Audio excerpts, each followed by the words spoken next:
Teacher commerce ક્લાસીસમાં તમારું હાર્દિક સ્વાગત છે. આજે આપણે ભણવાના છીએ અકાઉન્ટનું ચેપ્ટર નંબર 1, જેનું નામ છે હિસાબી પદ્ધતિ અને તેના પારિભાષિક શબ્દ. બરાબર છે. આ અકાઉન્ટ પહેલા અકાઉન્ટ આવ્યું કેમ, બરાબર, પહેલા કઈ પદ્ધતિ ચાલતી હતી, પહેલા નાણું ક્યાંથી આવ્યું, બરાબર, એ બધું આપણે ભણવાનું છે. તો પહેલા નાણું હતું નહીં, બરાબર છે. પહેલા ચાલતું હતું સાટા પ્રથા. સાતા પ્રથા એટલે શું? ઇંગ્લિશમાં કહેવાય ને બાર્ટર સિસ્ટમ. શું કહેવાય? Barter system. સાતા પ્રથા એટલે છે શું? બરાબર. તો જો એક એક્ઝામ્પલ સમજી લો. મિસ્ટર એ છે અને મિસ્ટર બી છે. બરાબર. મિસ્ટર બી જોડે કપડા છે અને મિસ્ટર એ જોડે દૂધ છે. આને ચા પીવી છે અને આને કપડા પહેરવા છે. કપડા તો છે પણ બીજા કપડા પહેરવા છે. બરાબર. ઓકે. તો ફોર એક્ઝામ્પલ આને કપડાની જરૂર છે, આને દૂધની જરૂર છે. તો ફોર એક્ઝામ્પલ આ મિસ્ટર એ મિસ્ટર બી ને દૂધ આપે તો દૂધના બદલામાં શું આપે? કપડા આપે. બરાબર છે. તો આ બેની ઈચ્છા જે હતી કમ્પ્લીટ થઈ છે. આને ચા મળી છે અને આને જે કપડા જોતા હતા એ મળી ગયા. બરાબર. આને આપણે કહીએ છીએ સાટા પ્રથા પદ્ધતિ. બરાબર.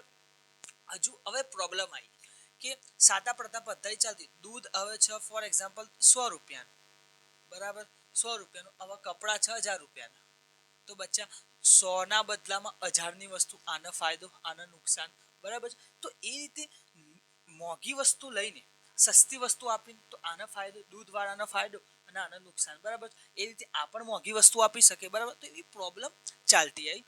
બરાબર. તો એવી પ્રોબ્લેમ ચાલતી આવી પછી બચ્ચા નાણું ઉદ્ભવ્યું. લ્યુકા પેશીઓને છે, તમે ચોપડી વાંચશો એટલે તમને વધારે ખ્યાલ આવશે. પછી નાણું મતલબ આપણે કહીએ છીએ પૈસા. પછી પૈસા આવ્યા. આ પ્રોબ્લેમ આવી, ઘણી બધી પ્રોબ્લેમ થઈ ત્યારથી બચ્ચા પૈસા ઉદ્ભવ્યા. બરાબર છે. હવે પૈસા ઉદ્ભવ્યા તો પૈસામાં પહેલા ડાયરેક્ટ જ આપણે જે નામું લખીએ ડાયરેક્ટ ટેલી બેલી કંઈ આવ્યું નતું. ડાયરેક્ટ જ આપણે નામું નતા લખતા. બરાબર છે. ફોર એક્ઝામ્પલ એવા કંઈ વર્ઝન આવ્યા નતા. તો પહેલા નામું તો પહેલા દેશી નામા ચાલતી હતી. શું ચાલતી હતી? દેશી નામા પદ્ધતિ. પછી બીજી છે દ્વિનોંધી નામા પદ્ધતિ. દેશી નામા પદ્ધતિમાં પહેલા બુક્સમાં લખાતું હતું, મતલબ નોટબુક્સમાં. બરાબર છે. નોટબુક ની અંદર લખાતું હતું. બરાબર. દેશી નામા પદ્ધતિ. હવે દ્વિનોંધી નામા પદ્ધતિ આવી. હવે જે આપણે ભણવાના છીએ આપણે દ્વિનોંધી નામા પદ્ધતિ ભણવાના છે. બરાબર છે. દ્વિનોંધી નામા પદ્ધતિ ભણવાના છે. બરાબર. ઓકે. બચ્ચા જે પૈસા આવ્યા, બરાબર છે, પછી આની પ્રોબ્લેમ સોલ્યુશન થઈ ગઈ. કેમ સોલ્યુશન થઈ ગઈ? કે ફોર એક્ઝામ્પલ આ છે કાર, આ છે બાઇક. બરાબર છે. તો બચ્ચા આની ફિક્સ કિંમત મૂકી દેવામાં કે ફોર એક્ઝામ્પલ 1 લાખ રૂપિયાની કાર, ફોર એક્ઝામ્પલ 20,000 ની બાઇક. બરાબર છે. ઓકે. તો આની ફિક્સ કિંમત આવી. તો બચ્ચા આ 20,000, આ 1 લાખ જ્યારે પૈસા આવશે તો આપણે ખરીદીશું. બરાબર. તો આના જે પૈસાને સેવ કરવા હોય તો પણ આપણે થઈ જાય. પરંતુ બચ્ચા દૂધને સેવ કરવો, એક જ દિવસ સેવ રહે, બીજા દિવસ કરો તો બગડી જાય. બરાબર છે. તો આ રીતે નાણાંનો ઉપયોગ થઈ શકે છે. ચેપ્ટર 1 ની અંદરથી કંઈ પૂછાતું નથી, મતલબ આને શું કહેવાય, વ્યાખ્યાઓ પૂછાય છે. બરાબર છે.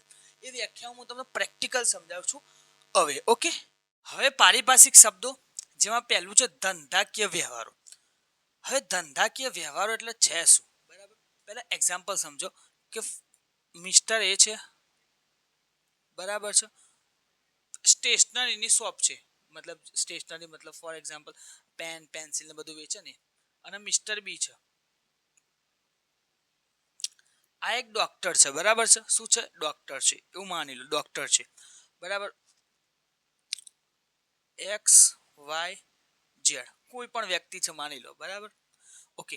મિસ્ટર એ ફોર એક્ઝામ્પલ માની લો પેન વેચે છે, પેન સેલ કરે છે. બરાબર. અને ડોક્ટર તો ભાઈ પેશન્ટને શું કરે? દવા આપે. બરાબર છે.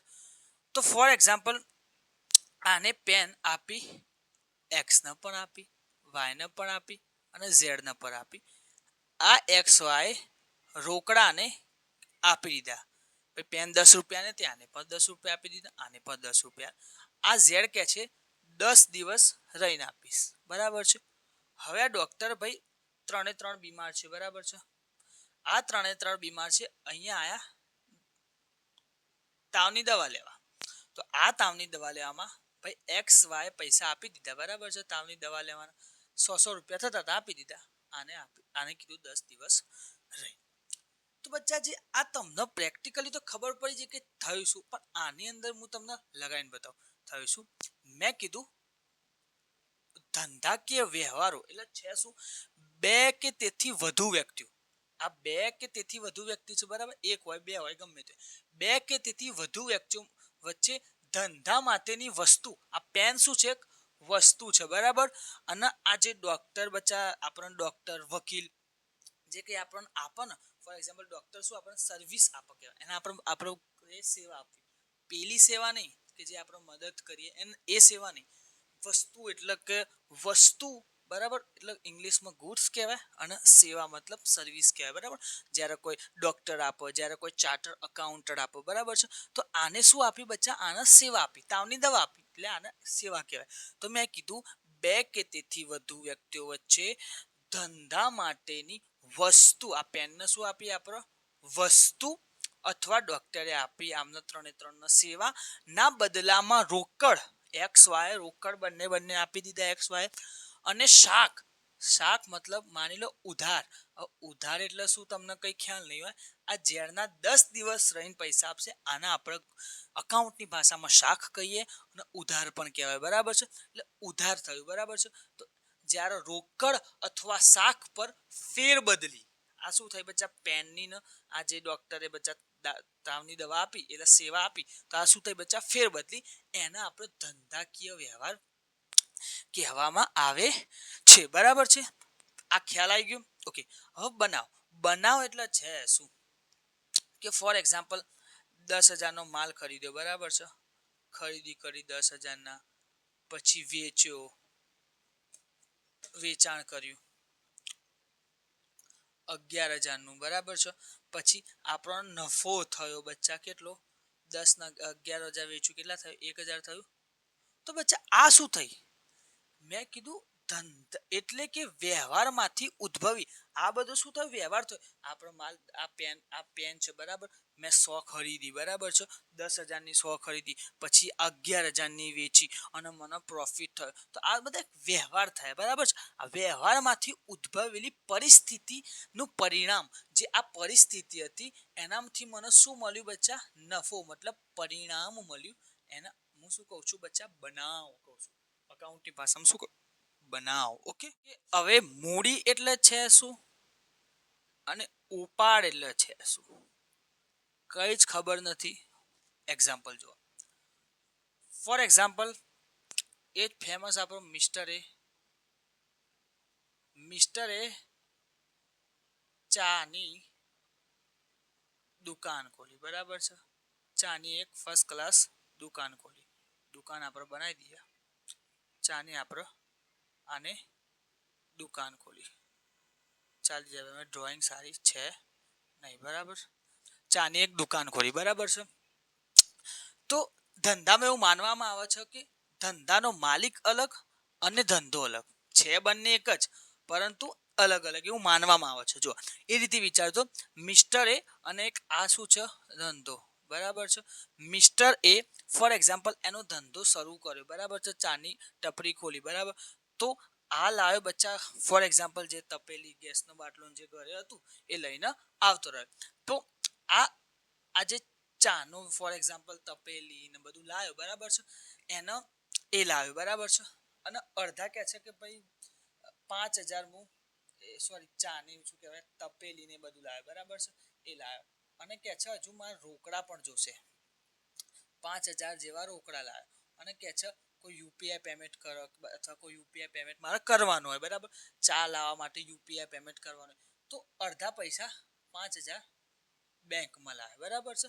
આ રીતે ધંધામાં લાવે, બરાબર છે. અને પછી ફર્સ્ટ ક્લાસ ધંધો ચાલુ કર્યો અને પછી ચા એની ચાલી ગઈ, બરાબર છે. ઓકે, આ સમજો. હવે એનો કે 5,000 લાવ્યો તો કે ભાઈ મને જરૂર પડી, બરાબર. ફોર એક્ઝામ્પલ હવે તપેલીની જરૂર પડી, ઓકે. કહેવાય તપેલી અને પ્રોફિટ કમાઈને બીજી તપેલી લાવી દીધી હશે બરાબર તપેલીની જરૂર પડી બરાબર છે તો એ ઘરે લઈ ગયો આ તપેલી જે લાવ્યો હતો બરાબર છે એ ઘરે લઈ ગયો બરાબર છે અને જે 5,000 રોકડા લાવ્યો હતો એની એ લગભગ માની લો ને કે 2,000 લઈ ગયું ઘરે બરાબર છે આ 5,000 લાવ્યો તેમાંથી નહીં ટૂંકમાં 2,000 ધંધામાંથી ઘરે લઈ ગયો બરાબર છે હવે આ 5,000 બેંકમાંથી પણ 2,000 ઘરે લઈ જાઓ બરાબર છે તો પછી આ રીતે આને સેટલમેન્ટ કર્યું બરાબર છે તો હવે બચ્ચા આનો તમે મેં એમને નહીં સમજાવો હવે આની અંદર આવો મેં કીધું ફોર એક્ઝામ્પલ મિસ્ટર એ લાવ્યો ચાની તપેલી ને બધું બરાબર છે તો હવે આ વાંચજો કે ધંધાનો માલિક તો મિસ્ટર એ ધંધો શરૂ કરવા અથવા ધંધાના વિકાસ માટે ભાઈ ધંધો હંમેશા કોઈ પણ ઓનર વિકાસ કરવાનું ઈચ્છતો હોય મતલબ એને આગળ લાવવાનું ઈચ્છતો હોય બરાબર તો ધંધાના વિકાસ માટે જે મિલકત આ ચાની તપેલી બરાબર છે ચાની તપેલી ગેસનો બાટલો શું થઈ મિલકત મિલકત એટલે છે શું હું તમને હવે ક્લિયર કરી દઉં મિલકત મતલબ જે લોંગ ટર્મ યુઝ કરવા માટે મતલબ જેનું આપણું ઉદ્દેશ છે કે ભાઈ મારે આને યુઝ કરવું છે આનાથી મારો પ્રોફિટ કમાવું નથી આ ગેસનો બાટલો વેચીને પ્રોફિટ નહીં કમાય આ ચા વેચીને પ્રોફિટ કમાશે બરાબર છે તો આ ગેસનો બાટલો શું યુઝ કરવા માટે લાવે તો એના આપણે મિલકત કહીએ છીએ બરાબર છે તો શું કહ્યું છે ધંધાનો માલિક ધંધો શરૂ કરવા અથવા ધંધાના વિકાસ માટે જે મિલકત રોકડ અથવા બેંકમાં લાવે તેને મૂડી કહેવાય છે બરાબર છે હવે આને ભાઈ જરૂર પડી તો ભાઈ આ પેલી જે તપેલી લાવ્યો તો ઘરે લઈ જાઓ 2,000 અને આ 2,000 બી ગયો તો જો આ ઉપરની વ્યાખ્યા જોજો કે ધંધાનો માલિક પોતાના અંગત વપરાશ માટે ભાઈ 2,000 કઈ મેડિકલ ઇસ્યુ થયો છે વાઈફનો કે કોઈ છોકરા છોકરીને કંઈ પણ મેડિકલ ઇસ્યુ થયો હશે તો એને આપણે શું કહે છે અંગત વપરાશ બરાબર છે તો ધંધાનો માલિક પોતાના અંગત વપરાશ માટે ધંધામાંથી જે મિલકત રોકડ અથવા બેંકમાંથી લઈ જાય તેને ઉપાડ કહેવામાં આવે છે ઓકે હવે દેવું એટલે શું લેણું એટલે શું લેણદાર દેવી ચૂકવવાના બાકી ખર્ચા અગાઉથી આ બધું એટલે છે શું આપણે સ્ટેપ બાય સ્ટેપ એક પ્રેક્ટિકલ એક્ઝામ્પલ દ્વારા સમજીએ તો તમને વધારે ખ્યાલ આવશે ખાલી એક્ઝામ્પલ પર ફોકસ કરો પછી વ્યાખ્યા એમને એમ આવડી જશે ઓકે તો જુઓ એક દુકાન હતી સમજો એક આ દુકાન છે બરાબર છે એક આ દુકાન છે આમાં કામ કરે છે મગનભાઈ ઠીક છે મગન અને આ એક છે છગન જે એક વ્યક્તિ છે બરાબર છે ઓકે આ સમજી લો આ ગ્રાહક છે શું છે બચ્ચા ગ્રાહક આ શું છે વેપારી મતલબ જે આ વેપારી આ માલ વેચે છે બરાબર સમજી લો કે સ્ટેશનરીની દુકાન છે સ્ટેશનરી મતલબ કે પેન પેન્સિલ ને બધું વેચે છે બરાબર છે માની લો આ વેપારી છે અને આ ગ્રાહક છે ઓકે આ આના જોડે ખરીદવા ગયો બરાબર છે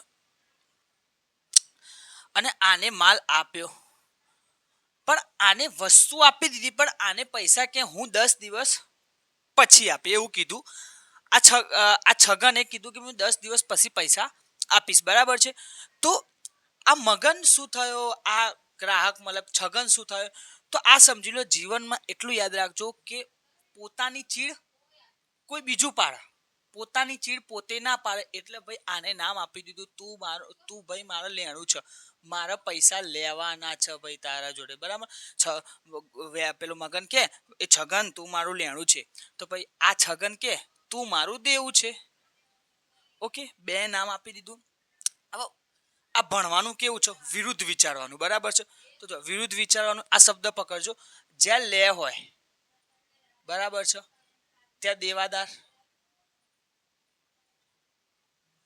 આ દે એટલે લેણદાર ઓકે આ ક્લિયર થઈ ગયું લેણદાર ને દેવાદાર બરાબર છે આ દેવું છે એટલે આ શબ્દ મેં તમને કીધું ભાઈ આ છે શું લેણદાર કહેવાય આને દેવું કહેવાય બરાબર વિરુદ્ધ આમાં જોજો અને લેણું કોને અને દેવું કોને બરાબર વેપારી ને ગ્રાહક ઓકે આ બચ્ચા આ વ્યાખ્યા મેં જે સમજાય ને દેવાદાર લેણદાર ને એ બધું મતલબ પૂછાઈ જાય છે પણ આ ચૂકવવાના બાકી ખર્ચા પણ આવકો એ બધું પૂછાતું નહીં પણ હું તમને એક એક્ઝામ્પલ દ્વારા સમજાવી દઉં એની વ્યાખ્યા બુક્સમાં આપી છે નહીં બરાબર છે તો પણ હું તમને એક એક્ઝામ્પલ દ્વારા સમજાવી લઉં ફોર એક્ઝામ્પલ એક ઘર છે, સમજી લો એક ઘર. ચાલો હા ભાઈ, ઘર એક ઘર છે. અને મોદી મોદીનું ઘર છે ભાઈ. મોદીએ ઘર આને ભાડે આપ્યું, બરાબર છે. આ ભાડે આને આપ્યું. એનું નામ છે રામ. ઇંગ્લિશમાં નહીં, ગુજરાતીમાં લખું એટલે તમને વધારે ખ્યાલ આવે. રામ, ઓકે. તો મોદીએ આને ઘર ભાડે આપ્યું, બરાબર છે, કે ભાઈ લે મારું ઘર છે તું વાપર. તો ઓકે, તો ભાઈ આને ભાડું હજુ આજે આપ્યું, બરાબર છે. તો ઓકે, આજે આપ્યું તો ભાડું આને હજુ શું ચૂકવવાનું બાકી છે, હજુ ચૂકવ્યું નથી, બરાબર છે. આજે ઘર આપ્યું અથવા ચલો 2-3 મહિના થઈ ગયા, બરાબર છે, પરંતુ આને ભાડું ચૂકવવાનું બાકી છે. મોદી સાહેબ 30 તારીખે ચૂકવશે. તો ઓકે, તો શું થયું? ચૂકવવાનું બાકી ખર્ચા. આના માટે શું થયું? આ રામ માટે ચૂકવવાના બાકી ખર્ચા. ઓકે, એટલે આ થયું. કેવી રીતે આવ્યું ચૂકવવાના બાકી ખર્ચા? એ ખબર પડી. ચૂકવવાના બાકી ખર્ચા કે ભાઈ આના ભાડું ચૂકવવાનું બાકી, એટલે ચૂકવવાનું બાકી ખર્ચા. તો આના માટે ચૂકવવાના બાકી ખર્ચા હતા. આના માટે મળવાના બાકી ખર્ચા, આના માટે મળવાની બાકી આવકો નથી. મળવાની બાકી આવકો, કેમ કે ભાડું આ ચૂકવ છે રામ, તો આના માટે શું થયો? ખર્ચો થયો. તો ખર્ચો ચૂકવવાનો બાકી છે, પણ આના માટે તો આવક કહેવાય ને, કેમ કે આનું ભાડું મળશે એટલા માટે આવક, બરાબર. ઓકે, તો ચૂકવવાના બાકી ખર્ચા, મળવાના બાકી ખર્ચા યાદ રહેજો. આ ચૂકવવાના બાકી ખર્ચા, મળવાના બાકી ખર્ચા. હવે આ અગાઉ વાળું યાદ રાખજો. અગાઉ વાળું ફોર એક્ઝામ્પલ એક માની લો કે રામ છે. રામે બચ્ચા 30 તારીખે ચૂકવવાનું હતું, પરંતુ 1 તારીખે ચૂકવી નાખ્યું વહેલા, અગાઉથી ચૂકવી કે ના. તો અગાઉથી રામે ભાડું ચૂકવી નાખ્યું, બરાબર છે. તો ફોર એક્ઝામ્પલ આના માટે શું થયું? રામ માટે અગાઉથી ચૂકવેલ ખર્ચો, અગાઉથી ચૂકવેલ ખર્ચો. અને આના માટે શું થાય? અગાઉથી મળેલ આવકો.